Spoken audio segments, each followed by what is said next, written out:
মই বৰ্তমান উপস্থিত আছো শিৱসাগৰ ধাইআলি আৰু মইনকিনা সংযোগী নামঘৰীয়া আলিত। আৰু এই নামঘৰীয়া পথ আপোনাৰ যোৱা 100 বছৰ পূৰ্বে এই পথটো বনাইছিলে, কিন্তু চৰকাৰে এই পথটো আপোনাৰ পকীকৰণ কৰি নিদিলে। আৰু দেখা পোৱা গৈছে যে আপোনাৰ চৰকাৰে বিভিন্ন ঠাইত বিভিন্ন ধৰণে আপোনাৰ সৰু সুৰা পথটো আপোনাৰ পকীকৰণ কৰিছে, কিন্তু এই পথটো আপোনাৰ পকীকৰণ কৰি দিয়া নাই।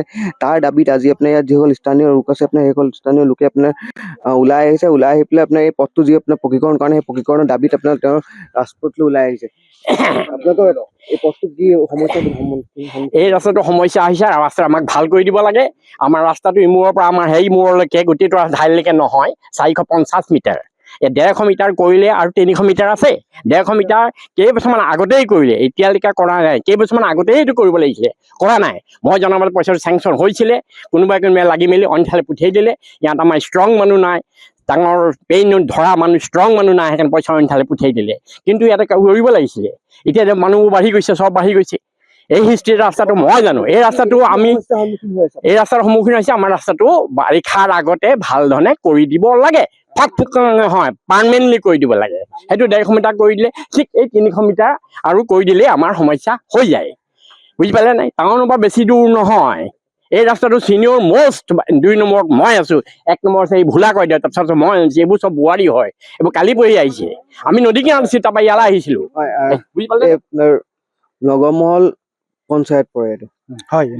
আৰু আপোনাৰ 1 নম্বৰ এটা বেক চাইডে হয়, এইটো পঞ্চায়ত আৰু মিউনিচিপালিটিৰ মাজৰ বৰ্ডাৰ ৰাস্তা হয়, যিটো আপোনাৰ এতিয়া সমষ্টি হিচাপে আমি পৰিলোগে ডিমৌ সমষ্টিত।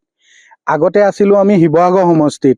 এতিয়া মিউনিচিপালিটিয়ে ৰাস্তা বনাইছে, সকলো গলি বনাইছে, কিন্তু আমাৰ পঞ্চায়তৰ যিবোৰ ৰাস্তা বনিলে, নতুন নতুন ৰাস্তা বনি গ'ল, কিন্তু আমাৰ পুৰণি ৰাস্তা এইটো 150 বছৰ পুৰণা। এই ৰাস্তাটোক অলপ মানে আমাক গাফিলতি কৰি টোপ দিয়া নিচিনাকে 150 মিটাৰ দি পিনি 350 মিটাৰ আমাক আজিও বোকা, আৰু আমি যি বাৰিষা ছিজনত পানীৰ মাজেদি আমি ইয়াত পাৰ হ'ব লাগে। এই ৰাস্তাটোত যেতিয়া বাৰিষা ছিজনত বৰষুণ হয়, এটা ছাইডৰ পৰা পানী ৰাস্তাৰ ওপৰেদি বাগৰি যায়। তাৰ কাৰণে আমি এইটোৱে বিচাৰোঁ চৰকাৰৰ পৰা যে এই নামঘৰীয়া আলি পথটো যিখিনি থাকি গৈছে 350 মিটাৰ, এই 350 মিটাৰ তেওঁলোকে বনাই দিয়াটো আমি বিচাৰো। সকলো ৰাইজে এইটোৱে বিচাৰে, আমি বেলেগ একো ৰাজনীতিৰ পাশা খেলত সোমাব নিবিচাৰো। এই ৰাস্তাটো আমাক বনাই দিলে আমি নথৈ আনন্দিত হ'ম, আৰু আমাৰ ৰাইজে সকাহ পাব।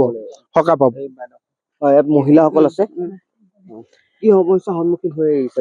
আমাৰ বিশেষকৈ এতিয়া খৰালিত ইমান মানে শুকান হৈ থাকে, ধূলি হয় খুব, কিন্তু বাৰিষা দিনত আমাৰ ইমানেই পানী হয়, আমাৰ ল'ৰা ছোৱালী, আমাৰ বয়সস্থ মানুহ মানে অহা যোৱা কৰিবলৈ বহুত অসুবিধা হয়। আৰু ইয়াত এই ৰাস্তাটো ইফালৰ পৰা সিফালে পানী হয়, আৰু মৰণকিনাৰ পৰা ধাইলিলে একমাত্ৰ এটাই পথ আছে, এইটো সংযোগ হোৱা এইটোৱে পথ আছে, ধাইলি বা মৰণকিনালৈ যোৱা। আমাৰ বহুত অসুবিধা হয়, ইমান ইয়াত মাছো ধৰে, ইমান মানে বহুত পানী বাগৰে।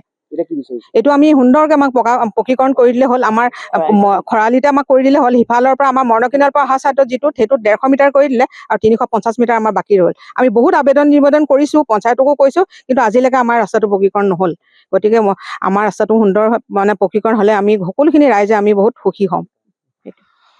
হয়, এইসকল লোকে আজি আপোনাৰ ৰাস্তাত ওলাই আহি পেলাই এই ধৰণে আপোনাৰ দাবী জনাইছে। যিহেতু চৰকাৰখনে আপোনাৰ সৰু সুৰা গলি চবকে পকীকৰণ কৰিছে, কিন্তু এই 100 বছৰ পুৰণা ৰাস্তাটো আপোনাৰ পকীকৰণ কৰি দিয়া নাই। ইলেকশ্যনৰ আগতে তেওঁলোকে এই ৰাস্তাটো পকীকৰণ কৰি দিবলৈ দাবী উত্থাপন কৰিছে। যিকোনো খবৰৰ বাবে যোগাযোগ কৰক আমাৰ এই নম্বৰত 9181 307 221।